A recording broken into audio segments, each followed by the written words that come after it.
Mamá, está manchando la imagen de mi ministerio. Junte sus cosas y váyase de mi casa antes del domingo. Esas fueron las palabras que mi propio hijo, pastor de una iglesia con más de 1000 miembros, me dijo mientras señalaba la puerta de la casa que yo misma había ayudado a pagar. Tenía 70 años, acababa de perder a mi marido, y el hombre que salió de mi vientre me echó a la calle como si fuera un perro sarnoso. Pero lo peor aún estaba por venir, porque lo que hizo después de eso fue tan cruel que hasta hoy, 12 años después, mi corazón sangra cuando lo recuerdo. Hola, mi nombre es Margarita, pero pueden llamarme Abuela Marga, como me llaman mis otros hijos. Tengo 82 años. Nací en 1942, en plena Segunda Guerra Mundial, en un pueblito del interior de Córdoba llamado Villa del Rosario. Hoy quiero compartir con ustedes una historia que durante años me hizo cuestionar todo lo que creí sobre familia, fe y lo que significa realmente amar a un hijo. Antes de empezar, quisiera pedirles que le den like a este video si pueden, porque cada like me da fuerzas para seguir contando estas historias que guardé por tanto tiempo. Y díganme en los comentarios desde dónde me están viendo. Me encanta saber que mi voz está llegando a tantos lugares diferentes de esta Argentina enorme. Voy a empezar mi historia allá por 1962, cuando tenía apenas 20 años, y conocí a Aurelio, un hombre de 25 años que trabajaba como carpintero en el pueblo. Yo era hija de agricultores. Mi papá Casimiro y mi mamá Ondina tenían un campito donde plantábamos maíz, porotos y criábamos algunas gallinas. Éramos pobres, pero no pasábamos necesidad. Mi mamá siempre decía que la pobreza no era vergüenza. Vergüenza era robar y mentir. Aurelio apareció en mi vida un domingo después de la misa, cuando mi papá encargó una mesa nueva para nuestra casa. Vino a tomar las medidas y yo quedé encantada con ese hombre alto, de manos grandes y callosas, que hablaba bajito y sonreía con los ojos. No era lindo en el sentido clásico de la palabra, pero tenía una forma gentil que me conquistó al toque. Empezamos a salir en 1963, siempre con la bendición de mis viejos, porque en esa época no existía eso de andar de joda, de salir a escondidas. Todo era a la vista, en la sala de casa, con mi mamá cerca haciendo crochet y fingiendo que no estaba prestando atención a cada palabra que intercambiábamos. Aurelio era un hombre de pocas palabras, pero de mucho laburo. Se levantaba a las 5 de la mañana para ir a la carpintería del señor Ireneo, donde trabajaba a cambio de un sueldo chico y de la oportunidad de aprender el oficio como corresponde. Los domingos venía a casa, conversábamos en el patio, y yo me quedaba imaginando cómo sería nuestra vida juntos. Me prometía una casa, decía que iba a trabajar mucho para darme una vida buena, para que nuestros hijos no pasaran las dificultades que él pasó creciendo sin padre. Nos casamos en marzo de 1964, en una ceremonia sencilla en la iglesia del pueblo. Usé un vestido blanco que mi mamá cosió durante 3 meses, cada puntada dada con tanto amor que yo lloraba solo de pensar en el trabajo que tuvo. Aurelio estaba nervioso, transpiraba frío en la iglesia aunque era un día fresco de otoño. Después de la ceremonia, hicimos una fiesta chica en la casa de mis viejos, con torta de harina de maíz, vino caliente y acordeón. Fue uno de los días más felices de mi vida. Tenía 22 años y creía que el amor vencería cualquier obstáculo. Qué ingenua era, queridos. Si hubiera sabido todo lo que vendría, habría abrazado ese momento con más fuerza, habría guardado esa felicidad en un frasco para los días difíciles que vendrían. Fuimos a vivir a una casita alquilada, 2 piezas chicas en el fondo de la casa de doña Celina, una viuda que necesitaba la plata del alquiler para sobrevivir. El baño estaba afuera, compartido, y la cocina era minúscula, pero para mí eso era un palacio. Limpiaba todo todos los días hasta que brillaba. Planté unas flores adelante, menta y ruda, y hacía comida con tanto cariño que Aurelio siempre repetía el plato. Él trabajaba todo el día. Llegaba a casa cansado, con las manos llenas de callos y astillas de madera, pero nunca se quejaba. Yo le sacaba las astillas con una aguja esterilizada en el fuego, le pasaba alcohol, y él se quedaba quieto aguantando el dolor. Era un hombre de verdad, de esos que no hacían escándalo del propio sufrimiento. En octubre de 1964 descubrí que estaba embarazada. Lo recuerdo como si fuera hoy. Me desperté con un mareo terrible, vomité el desayuno y doña Celina, que estaba regando las plantas, me miró y dijo sonriendo: «Viene bebé, nena». Fui al médico del pueblo, doctor Plinio, que confirmó. Estaba embarazada de 2 meses. Aurelio se puso tan contento que hasta lloró, cosa rara en él. Esa noche nos quedamos charlando sobre nombres, sobre cómo sería nuestro hijo, si sería varón o nena. Él quería un varón para enseñarle el oficio, para tener a alguien que continuara su trabajo. Yo solo quería que viniera con salud, con todos los deditos en su lugar, con el corazón latiendo fuerte. El embarazo fue difícil. Tenía náuseas todo el día, no podía comer casi nada, adelgacé en vez de engordar. Mi mamá venía a hacerme visita todas las semanas, traía caldo de gallina, decía que necesitaba alimentarme por el bebé. Pero todo lo que comía volvía, mi cuerpo rechazaba todo. El doctor Plinio dijo que era normal, que algunas mujeres sufrían más, pero que no me preocupara porque el bebé estaba bien. Aurelio estaba angustiado, no sabía qué hacer para ayudarme. Se despertaba de madrugada cuando me escuchaba vomitando, me sostenía el pelo, mojaba una toalla con agua fría para pasarme por la cara. En esos momentos yo veía cuánto me amaba, cuánto estaba preocupado por mí y por nuestro hijo. Osvaldo nació en junio de 1965, después de 18 horas de trabajo de parto. Fue el parto más difícil de mi vida. Pensé que me iba a morir ahí en esa cama del hospital, con doña Herminia la partera diciéndome que hiciera fuerza, que ya casi estaba. El dolor era insoportable. Parecía que me estaban partiendo al medio, pero cuando escuché su llanto, todo valió la pena. Era un varón grande, 4 kilos 200 gramos, todo colorado y gritando con fuerza. Aurelio estaba en la sala de espera. No podía entrar, pero cuando doña Herminia llevó al bebé para que lo viera, me contaron que lloró como un chico. Nunca había visto a mi marido llorar antes de ese día. Osvaldo era un bebé difícil. Lloraba mucho, dormía poco, y yo me pasaba las noches despierta, amacándolo en brazos, mientras cantaba bajito las canciones que mi mamá me cantaba a mí. Aurelio tenía que trabajar al día siguiente, así que no lo despertaba. Me ocupaba sola del bebé. Lo amamantaba cada 3 horas, le cambiaba los pañales de tela que lavaba a mano y colgaba en el tendedero, cocinaba, limpiaba la casa. Era un cansancio que parecía no tener fin, un agotamiento que llegaba hasta los huesos. Pero cuando miraba esa carita durmiendo en mis brazos, cuando veía esos deditos chiquitos agarrados a mi dedo, todo tenía sentido. Había dado vida a un ser humano, había creado una persona que iba a vivir en este mundo, y eso era al mismo tiempo aterrador y maravilloso. Cuando Osvaldo tenía 6 meses, en diciembre de 1965, Aurelio consiguió un ascenso. El señor Ireneo se estaba poniendo viejo, necesitaba a alguien de confianza para manejar la carpintería cuando ya no pudiera trabajar, y eligió a mi marido. El sueldo aumentó, no mucho, pero lo suficiente para que pudiéramos alquilar una casa mejor. Salimos de esa casita en el fondo de doña Celina y nos fuimos a una casa de 3 piezas, con baño adentro y una cocina de verdad. Para mí eso era una mansión. Limpié todo con lavandina, lavé las paredes, enceré el piso de madera hasta que quedó como espejo.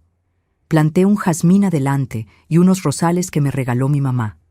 Esa casa tenía olor a nuevo comienzo, a posibilidades, a futuro. Osvaldo crecía rápido.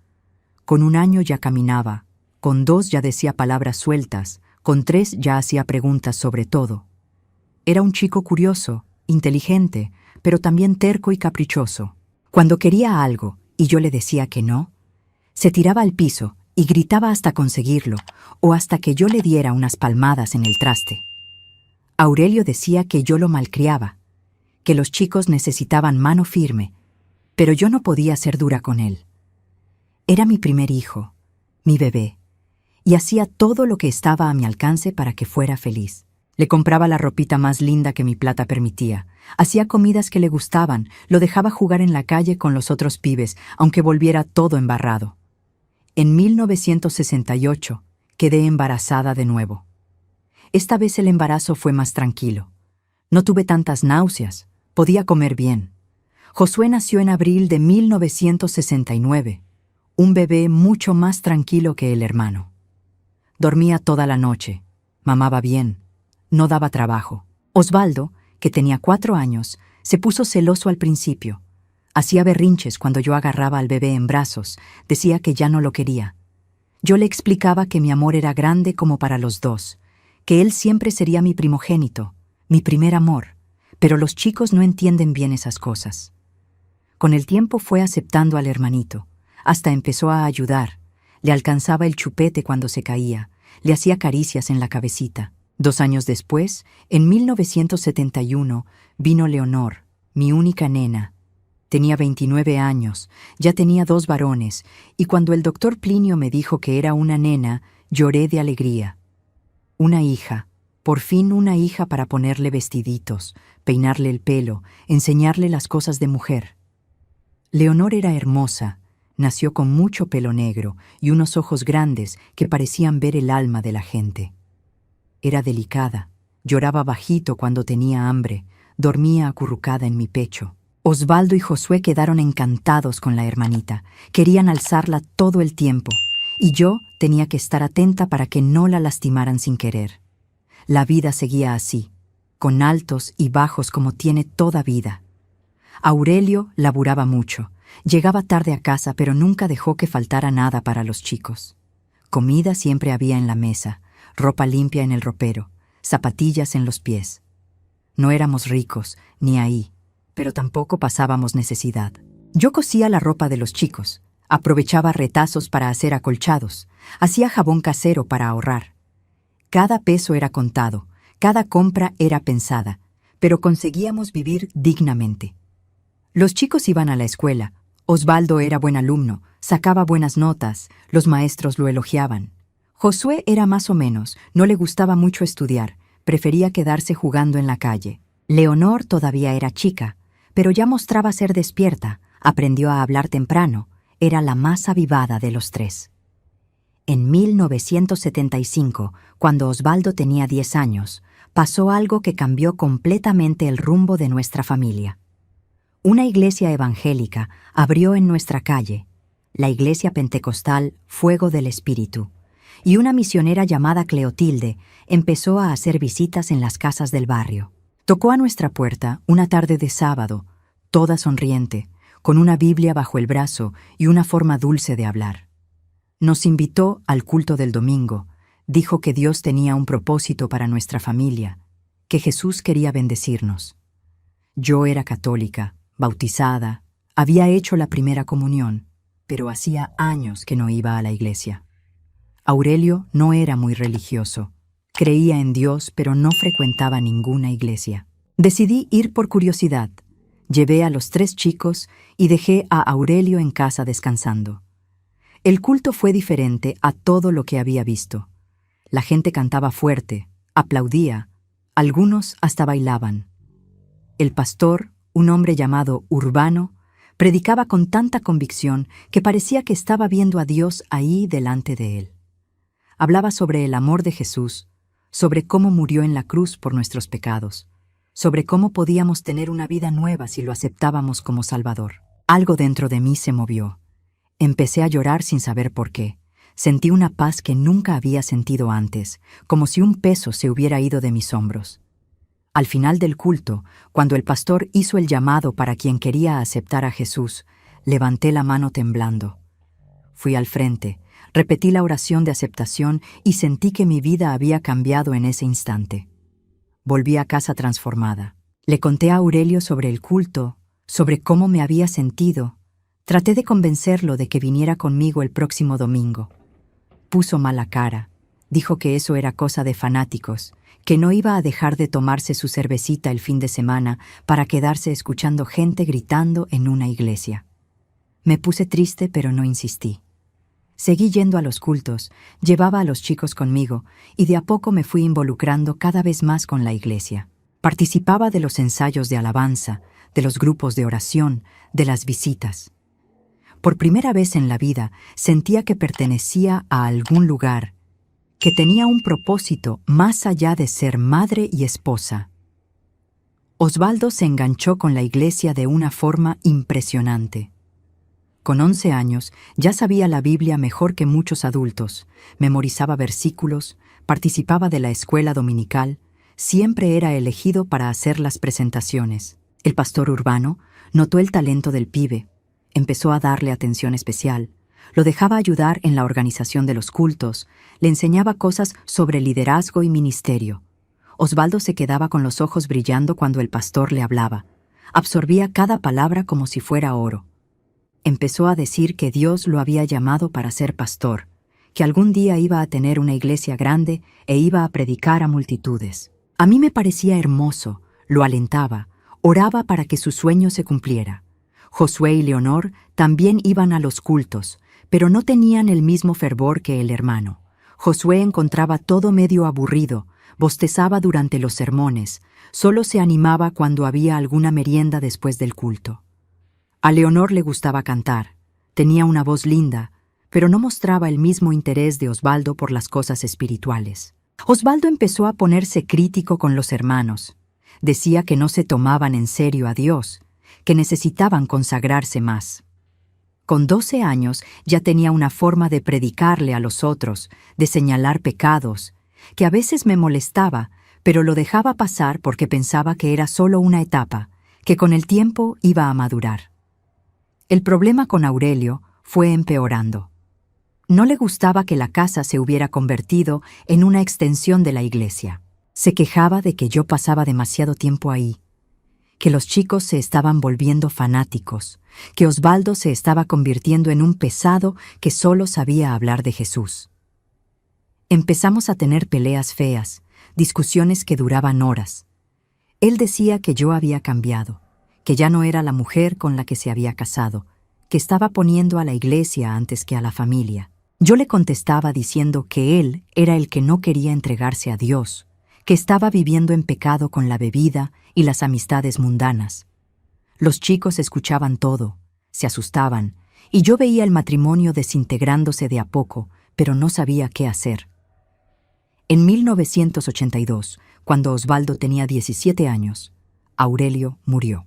Fue un infarto fulminante. Estaba trabajando en la carpintería cuando sintió un dolor fuerte en el pecho. Pidió auxilio, pero cuando llegó la ambulancia ya había fallecido.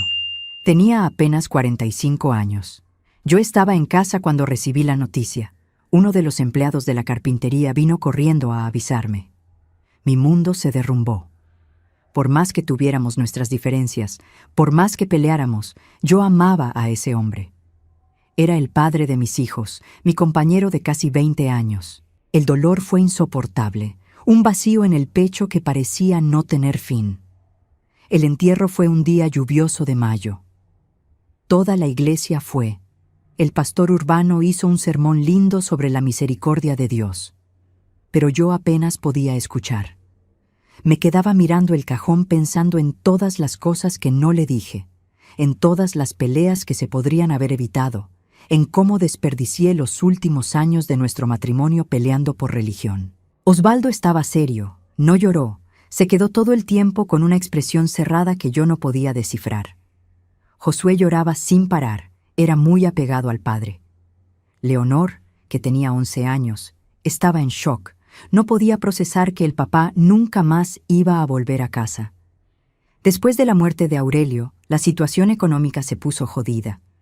No tenía seguro de vida, no dejó nada ahorrado. La carpintería pagó una indemnización chica que apenas alcanzó para pagar el entierro y las deudas que teníamos. Tuve que buscar trabajo, cosa que nunca había hecho en la vida.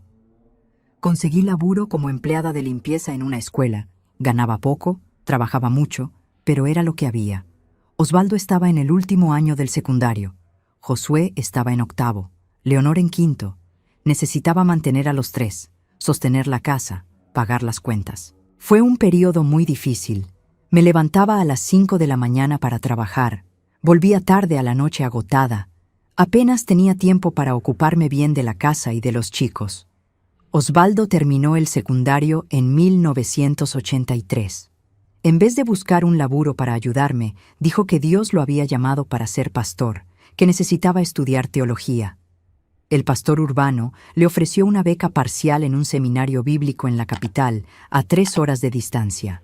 Yo no tenía plata para pagar la otra mitad de la cuota, pero Osvaldo insistió. Dijo que era un sacrificio que valía la pena, que algún día iba a poder retribuir todo.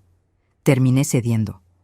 Agarré un trabajo extra limpiando casas los fines de semana, juntaba cada peso que sobraba y se lo mandaba al seminario. Pasaba necesidad en casa para que él pudiera estudiar, pero no me quejaba porque creía que estaba invirtiendo en su futuro, en su ministerio. Durante los 4 años que Osvaldo pasó en el seminario, de 1983 a 1987, casi no veía a mi hijo. Venía a casa 2 veces al año, en Navidad y en su cumpleaños en junio. Cuando venía, apenas charlaba conmigo, vivía encerrado en la pieza estudiando o en la iglesia. Josué había terminado el secundario y conseguido un laburo en un taller mecánico. Estaba ayudando un poco con los gastos de la casa. Leonor estaba en el secundario. Era una piba estudiosa, quería hacer la carrera de maestra. Yo seguía trabajando como loca, 2 trabajos, sin franco, pero al menos conseguíamos pagar las cuentas y comer bien. Osvaldo se recibió en teología en 1987, con 22 años. Volvió a Villa del Rosario lleno de planes, diciendo que iba a revolucionar la iglesia, que había aprendido técnicas nuevas de crecimiento de iglesia, que en pocos años iba a tener una congregación enorme. El pastor Urbano estaba viejo, con problemas de salud, y le ofreció a Osvaldo ser el pastor auxiliar. Mi hijo aceptó y empezó a hacer cambios en la iglesia. Introdujo canciones nuevas, cambió la forma del culto, empezó a predicar con un estilo más moderno. A algunos les encantó, otros lo odiaron. La iglesia empezó a dividirse en 2 grupos, los que apoyaban los cambios de Osvaldo y los que querían mantener todo como estaba antes. En 1989, el pastor Urbano falleció. Tenía 73 años, ya estaba cansado, enfermo. Osvaldo, que era el pastor auxiliar, asumió el liderazgo de la iglesia.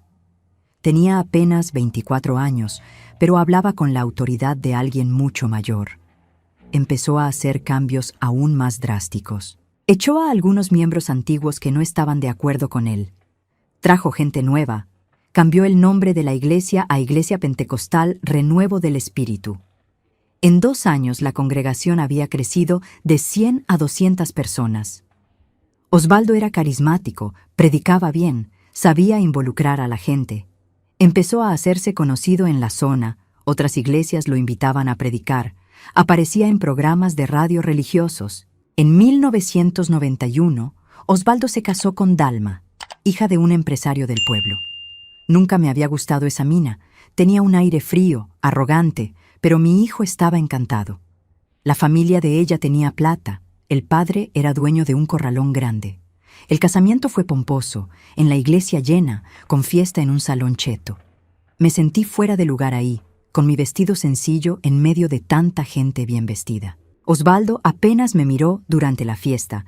Estaba ocupado saludando a gente importante, autoridades del pueblo. Josué y Leonor también notaron cómo el hermano estaba diferente, más distante, más interesado en impresionar a los otros que en estar con la familia. Después de casarse, Osvaldo se fue a vivir a una casa que el suegro le compró, una casa grande en un barrio lindero.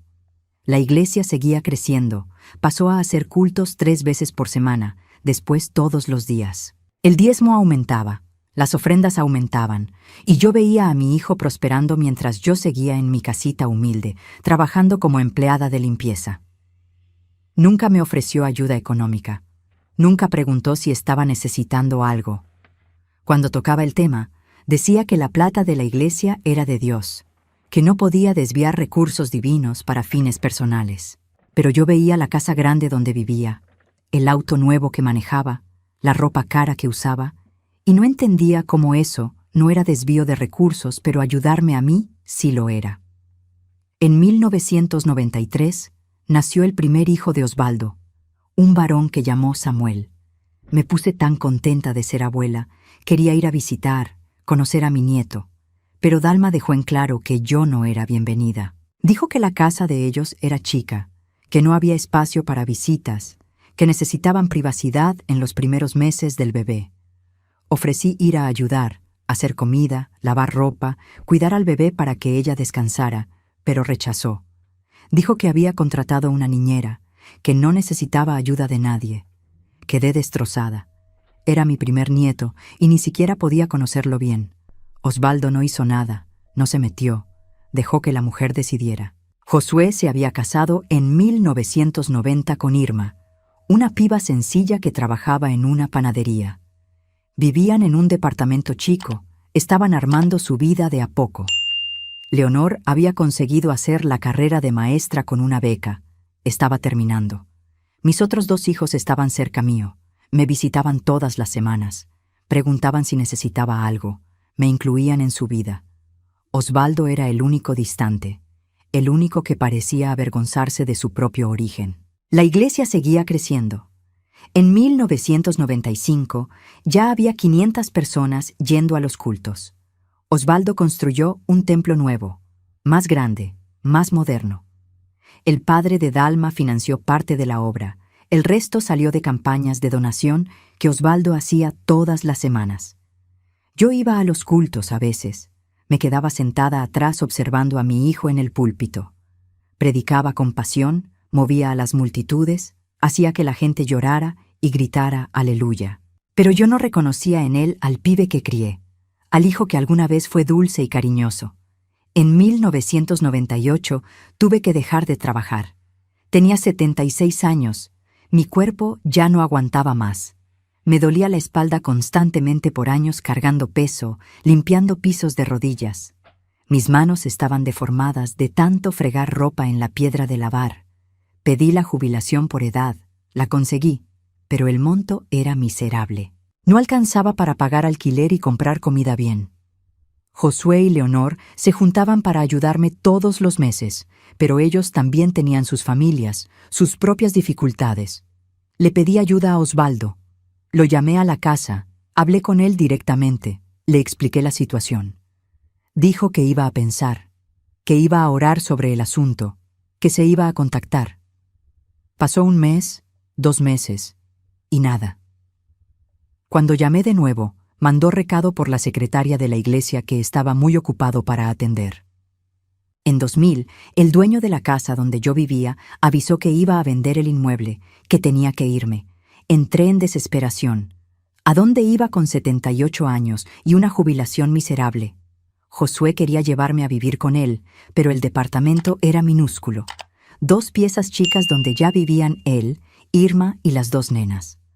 Leonor estaba construyendo una casa, pero todavía no la había terminado. Llamé a Osvaldo. Le conté la situación. Le supliqué que me dejara quedarme en su casa por unos meses hasta resolver mi vida. Titubeó. Dijo que necesitaba hablar con Dalma. Después de 3 días, llamó diciendo que estaba bien, que podía quedarme un tiempo, pero que había reglas. Nada de quilombo, nada de recibir visitas, nada de hacer ruido porque él necesitaba estudiar para los sermones. Me mudé a la casa de Osvaldo en marzo de 2000. Era una mansión comparada con los lugares donde siempre viví. 3 pisos, pileta, parrilla, jardín enorme. Dalma me mostró mi pieza, un cuartito chico en el fondo de la casa, cerca del lavadero. La pieza de las empleadas me di cuenta después. No me quejé, estaba agradecida por tener un techo. Los primeros días traté de ser útil, ayudar en la casa. Me levantaba temprano para hacer el desayuno, limpiaba la cocina, planchaba ropa. Dalma me retó. Dijo que tenían una empleada que hacía esas cosas, que yo estaba interfiriendo en la rutina de la casa, que tenía que quedarme en mi pieza y solo salir a la hora de las comidas. Empecé a darme cuenta de que me trataban peor que a la empleada. Geraldina, la muchacha de ellos, almorzaba en la mesa de la cocina, charlaba con Dalma, se reía de los chistes que Osvaldo contaba. Yo comía sola en mi pieza, porque Dalma dijo que le daba vergüenza cuando recibían visitas, que yo no sabía comportarme en sociedad, que hablaba mal, que era incómoda. Osvaldo no decía nada. Dejaba que su mujer me humillara sin decir ni una palabra.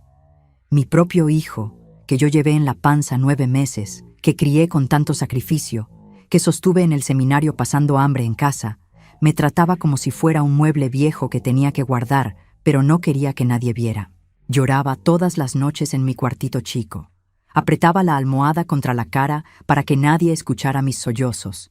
Le pedía a Dios que me explicara dónde me había equivocado, qué había hecho para merecer eso. Josué y Leonor iban a visitarme, pero a Dalma no le gustaba. Decía que eran gente demasiado sencilla, que traían una energía pesada a la casa, que sus hijos no debían convivir con ese tipo de gente.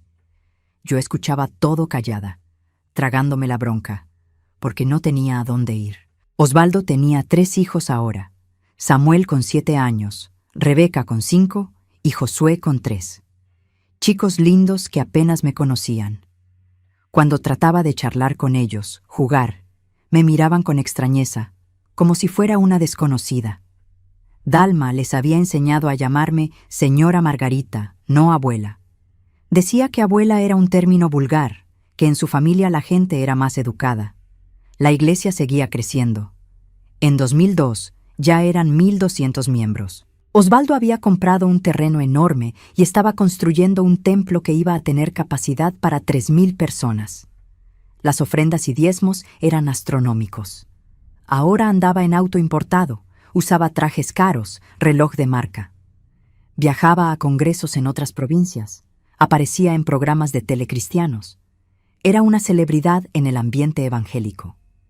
Y yo seguía en mi cuartito en el fondo, invisible, no deseada, una vergüenza que él escondía de todos. Un día en 2003, estaba sentada en el patio cuando escuché a Osvaldo charlando con Dalma en la galería.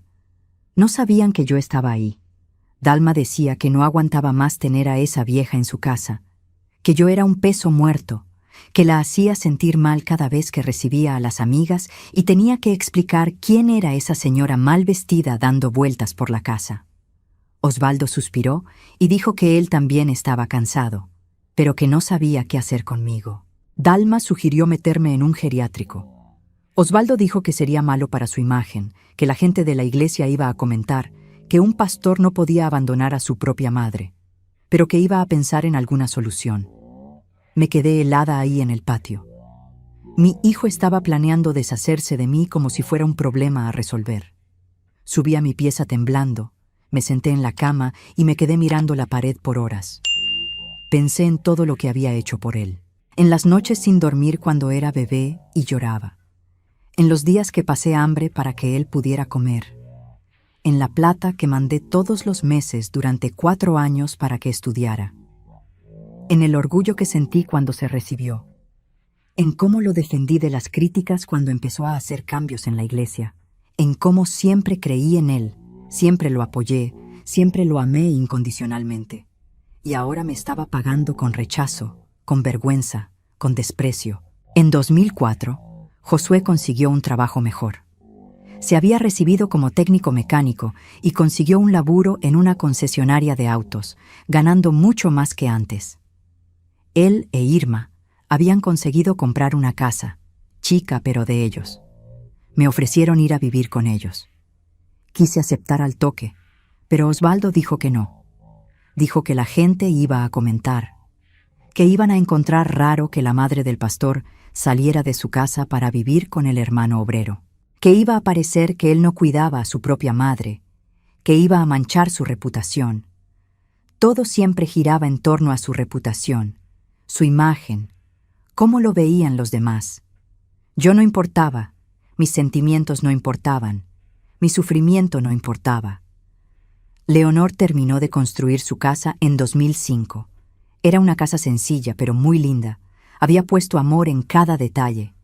También me invitó a vivir con ella y el marido Casimiro. Pero de nuevo, Osvaldo no dejó. Inventó la misma excusa, que iba a perjudicar su imagen, que la gente iba a hablar. Me di cuenta de que no me quería en su casa, pero tampoco me quería dejar ir. Era como si necesitara tenerme cerca para poder seguir sufriendo mi presencia, para seguir humillándome, para seguir mostrando que tenía poder sobre mí.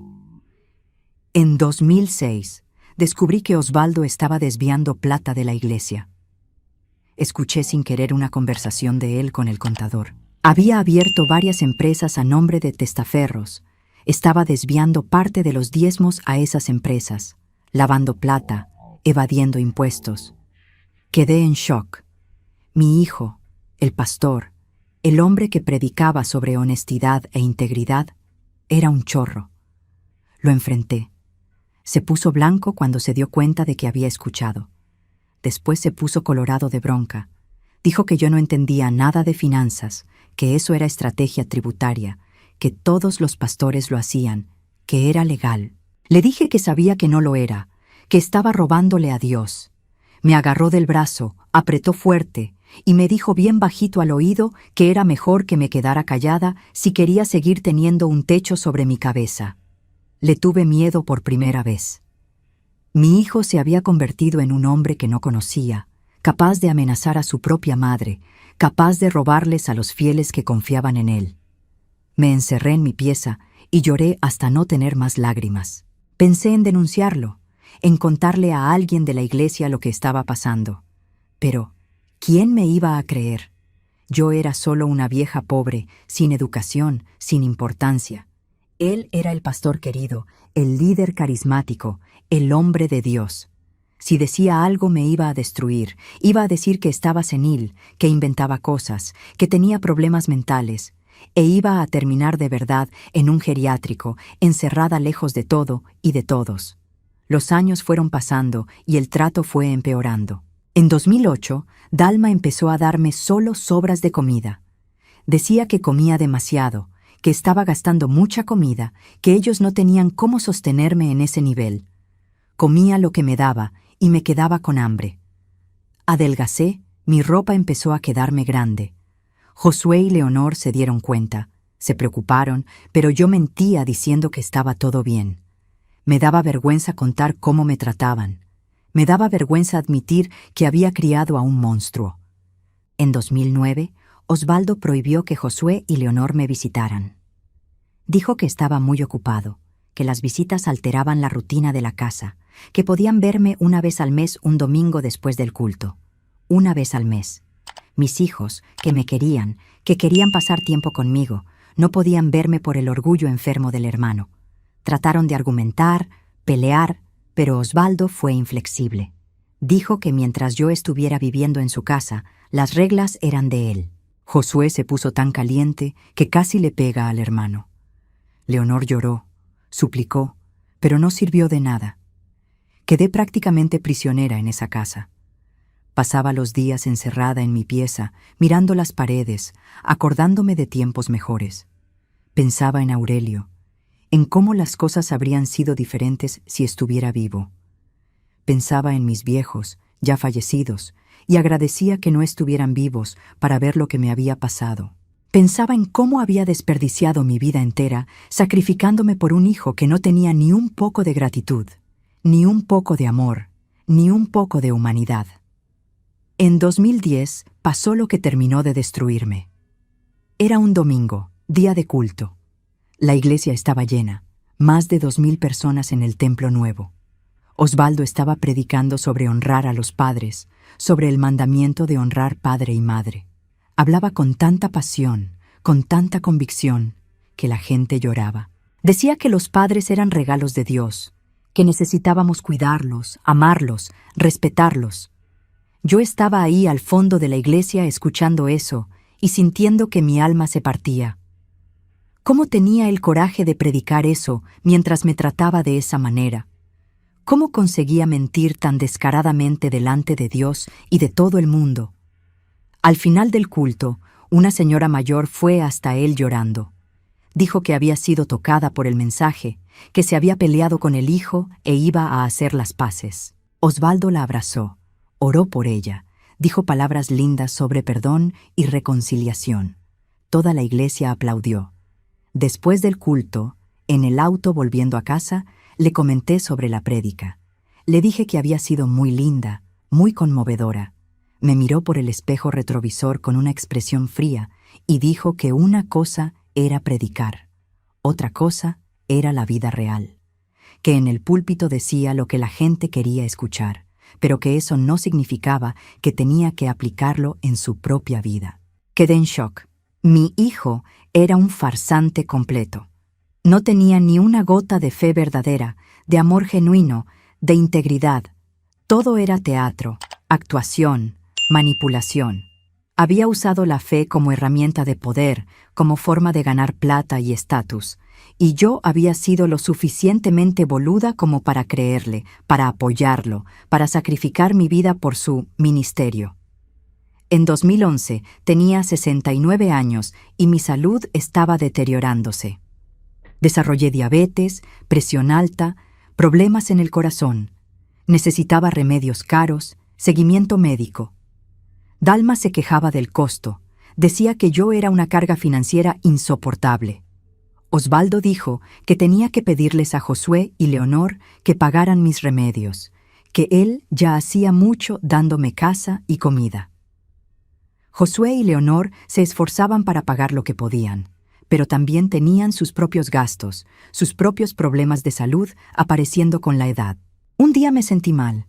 Tuve una crisis de presión alta.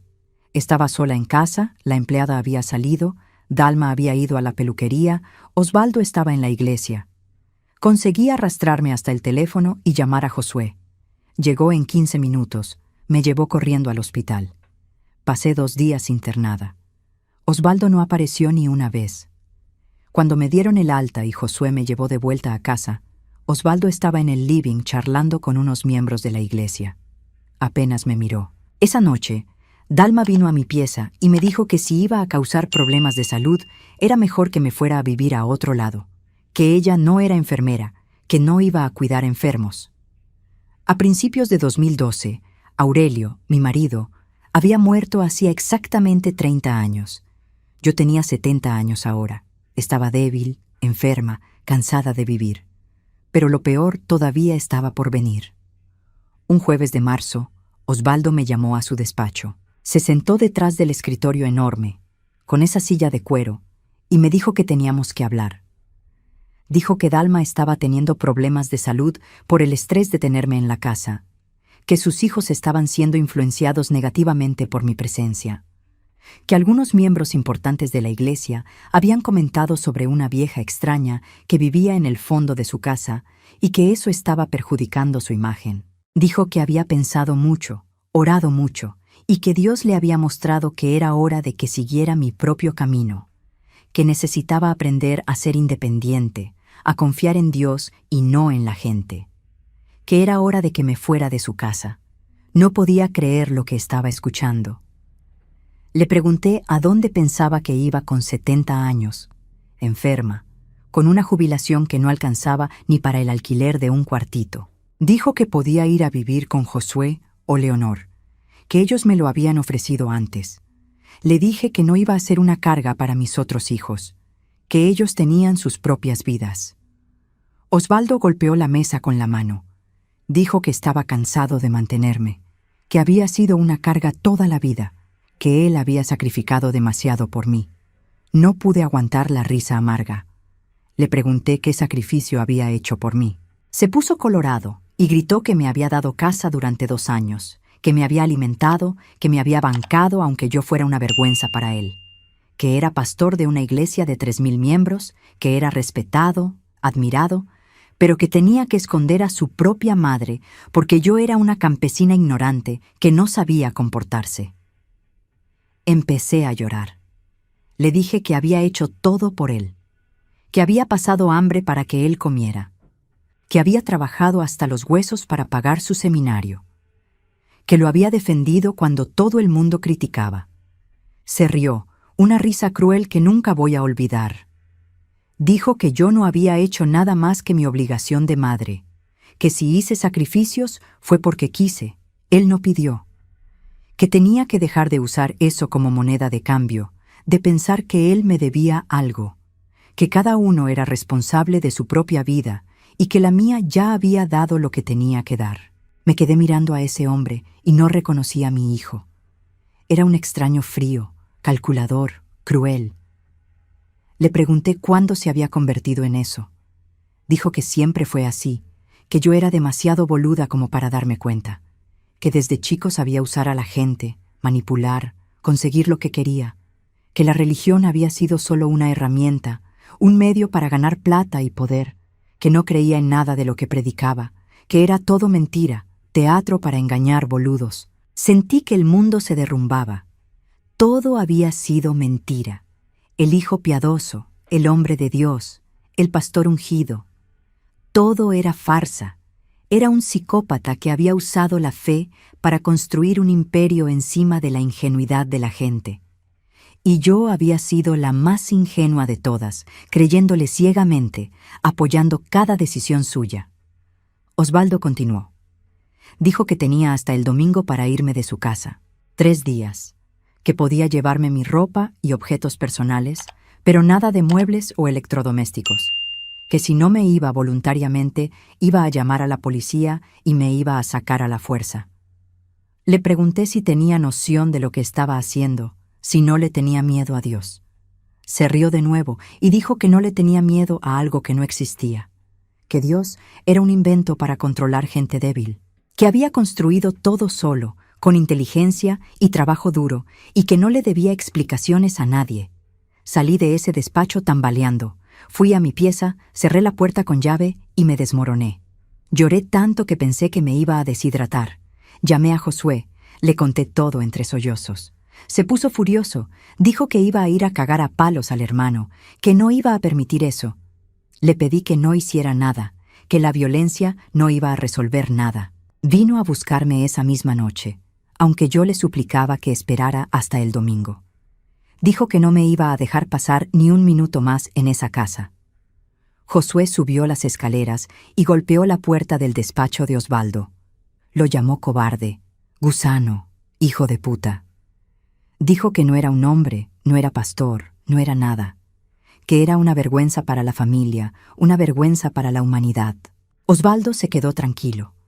Dijo que Josué estaba teniendo un ataque emocional, que era mejor que se calmara. Josué escupió en el piso delante de él. Dijo que nunca más quería ver la cara del hermano, que para él Osvaldo había muerto ese día. Hicimos mis valijas rápido. Agarré la poca ropa que tenía, algunas fotos viejas, una Biblia que mi mamá me había regalado. Josué cargó todo al auto. Cuando estábamos saliendo, aparecieron los hijos de Osvaldo. Samuel, Rebeca y Josué se quedaron mirando sin entender. La pequeña Rebeca preguntó a dónde iba la señora Margarita. Osvaldo apareció, puso la mano en el hombro de la nena y dijo que yo me iba a vivir a otro lado, que era mejor así. Los chicos saludaron con la mano, desinteresados, y volvieron a su pieza. En el auto, Josué manejaba en silencio, las manos apretadas en el volante.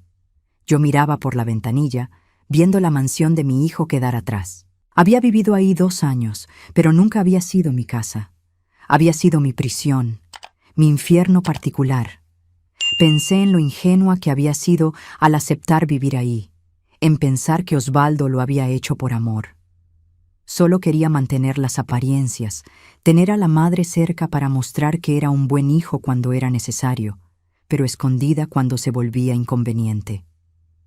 Me fui a vivir con Josué e Irma. Tenían una casa chica, pero me recibieron con tanto amor que lloré de gratitud. Me arreglaron un cuartito, sencillo pero acogedor.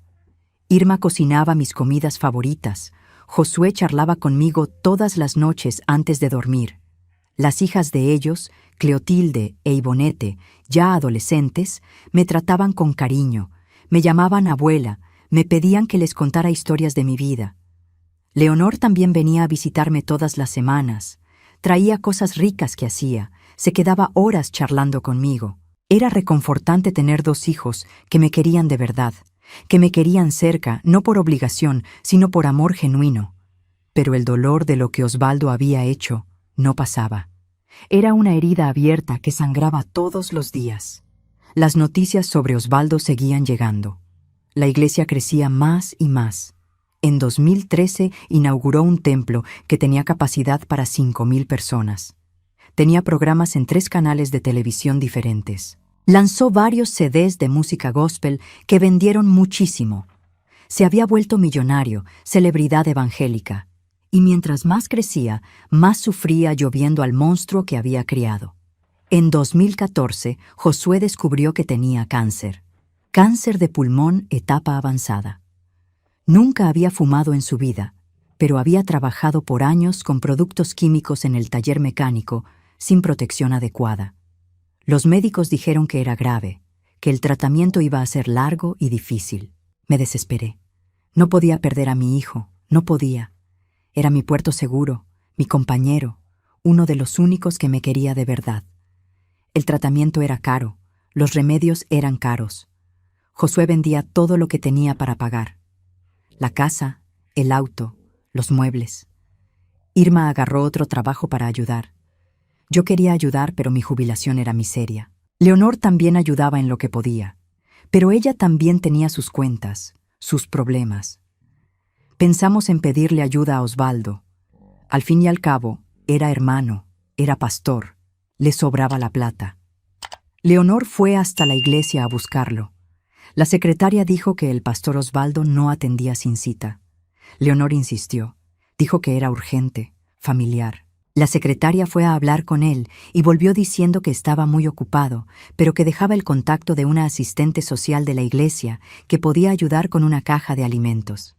Caja de alimentos. Para un tipo que tenía millones. Para el hermano que se estaba muriendo. Leonor volvió a casa llorando de bronca. Dijo que tenía ganas de entrar al culto y gritarle a todo el mundo el tipo de persona que era el pastor Osvaldo en realidad. Le pedí que no lo hiciera. No servía de nada. La gente como Osvaldo siempre encuentra formas de zafar, de dar vuelta a la situación a su favor. Josué empeoró rápido. El cáncer se extendió a otros órganos. En 6 meses estaba en cama, piel y hueso, sin fuerzas para nada. Yo me quedaba al lado de él todo el día, sosteniéndole la mano, rezando por un milagro que sabía que no iba a venir. Murió una mañana de octubre de 2014, con 49 años. Yo tenía 72 y estaba enterrando a mi segundo hijo varón. No, mi primer hijo varón, porque Osvaldo había muerto para mí mucho antes de eso. El entierro fue sencillo. No teníamos plata para nada elaborado. Fuimos yo, Irma, las nenas, Leonor, el marido de ella y algunos amigos cercanos. Le avisamos a Osvaldo. No apareció. No mandó flores, no mandó tarjeta, nada. Era como si el hermano nunca hubiera existido. Algunas personas de la iglesia antigua, las que conocían a nuestra familia desde la época del pastor Urbano, aparecieron. Quedaron choqueadas cuando se enteraron de que el pastor Osvaldo no había ido al entierro de su propio hermano. Empezaron a cuestionar, a murmurar. La semana siguiente, Osvaldo predicó un sermón sobre prioridades, sobre cómo a veces Dios pide que dejemos hasta la familia de lado por el reino. Dijo que había perdido al hermano recientemente, pero que no había ido al entierro porque tenía compromisos ministeriales que no se podían cancelar. Que había orado mucho y Dios le había mostrado que su lugar era en el púlpito, no en el cementerio. La gente aplaudió. Les pareció hermoso, admirable, sacrificado. Nadie cuestionó. Nadie lo encontró raro. Había transformado el abandono del hermano moribundo en un acto heroico de fe. Después de la muerte de Josué, me fui a vivir con Leonor. Irma necesitaba vender la casa para pagar las deudas que quedaron del tratamiento. Se fue a vivir con la hermana a otra provincia. Las nenas se fueron con ella. Perdí contacto con ellas con los años. Leonor me recibió con los brazos abiertos, pero yo veía que estaba siendo una carga. Ella y el marido Casimiro tenían 3 hijos chicos. La casa era apretada. Apenas había espacio para todos. Traté de no dar trabajo. Me quedaba en mi pieza. Trataba de ayudar en lo que podía. Los años fueron pasando. Mi salud fue empeorando. En 2016 tuve un ACV leve. Me quedaron secuelas, dificultad para hablar, el lado derecho del cuerpo débil. Leonor me cuidaba con tanto amor, pero yo veía el cansancio en sus ojos. Veía que se estaba matando entre trabajar, cuidar a los hijos, cuidar al marido y cuidarme a mí. Me sentía una carga, exactamente como Osvaldo había dicho que era. En 2018, Leonor descubrió un bulto en el pecho. Fue a hacerse estudios. Cáncer. Mi mundo se derrumbó de nuevo. No de nuevo. No mi hija. No la única que me quedaba. El tratamiento empezó inmediatamente. Quimioterapia agresiva. Leonor quedaba con náuseas, débil, sin pelo, pero seguía cuidándome, cuidando la casa, los hijos. Era una mujer de fierro, fuerte como pocas. Intenté una vez más pedirle ayuda a Osvaldo. Mandé una carta, ya que no atendía el teléfono. Le expliqué la situación de la hermana, le supliqué que ayudara con los costos del tratamiento. La carta volvió, sin abrir, con un recado de la secretaria diciendo que el pastor Osvaldo había indicado que no mantenía más contacto con esa parte de la familia, que no intentáramos comunicarnos más con él.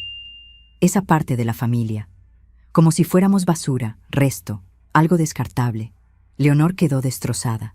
Lloró tanto que me preocupé de que el estrés empeorara el cáncer. Pero era fuerte. Decidió que no necesitaba a Osvaldo, no necesitaba a nadie más que a Dios y a la familia que realmente se preocupaba por ella. Hizo el tratamiento completo, 1 año de quimioterapia y radioterapia. En 2019 recibió la noticia de que estaba curada. Lloramos juntas de alegría. Pero los gastos del tratamiento habían dejado deudas enormes. Leonor tuvo que vender la casa que había construido con tanto sacrificio. Nos fuimos a vivir de alquiler a un departamento chico, 2 piezas minúsculas. Yo me quedaba en una pieza con la menor, Noemí, que tenía 10 años. Los otros 2 hijos compartían la otra pieza. Leonor y Casimiro dormían en el living, en un sofá-cama. Era apretado, era difícil, pero éramos felices. Teníamos amor, teníamos unión, teníamos fe verdadera, no esa fe de fachada que Osvaldo predicaba.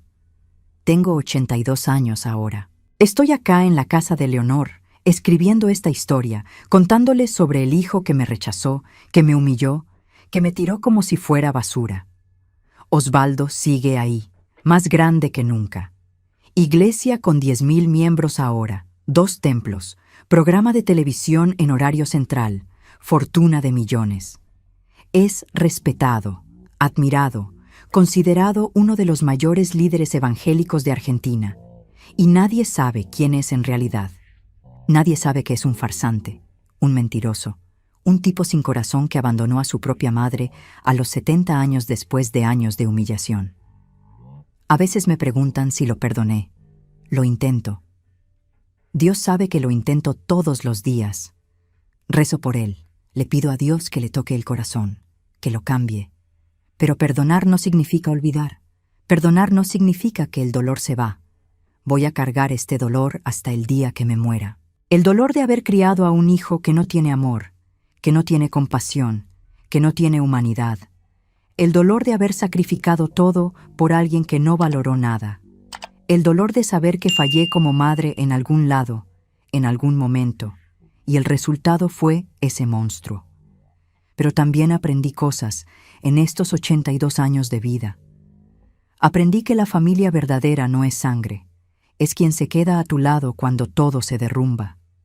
Leonor es mi verdadera hija. Josué fue mi verdadero hijo. Osvaldo es solo un extraño que comparte mi ADN. Aprendí que el éxito no es tener plata, no es tener poder, no es tener fama. Éxito es tener amor, es tener paz. Es tener la conciencia tranquila cuando apoyas la cabeza en la almohada. Osvaldo lo tiene todo y no tiene nada. Yo no tengo nada y lo tengo todo. Si me estás escuchando ahora, si estás pasando por algo parecido, si tenés un hijo, una hija, alguien que amaste y que te rechazó, quiero que sepas que no estás sola. El dolor es real, es profundo, es devastador, pero vas a sobrevivir. Sos más fuerte de lo que imaginás. Y al final, el amor verdadero siempre prevalece, aunque no venga de quien esperabas. Antes de terminar, quería agradecer a todos los que me escucharon hasta acá. Sé que fue una historia pesada, difícil de escuchar, pero necesitaba contarla, necesitaba sacar esto del pecho. Si este video te tocó de alguna forma, deja tu like, suscríbete al canal y contame en los comentarios desde dónde me estás viendo. Cada mensaje de ustedes me calienta el corazón. Me hace sentir menos sola en este mundo tan duro. Y si conoces a alguien que está pasando por rechazo familiar, compartí este video. A veces, solo con saber que no estamos solos ya hace toda la diferencia. Que Dios bendiga a cada uno de ustedes, queridos. Un beso en el corazón de cada uno.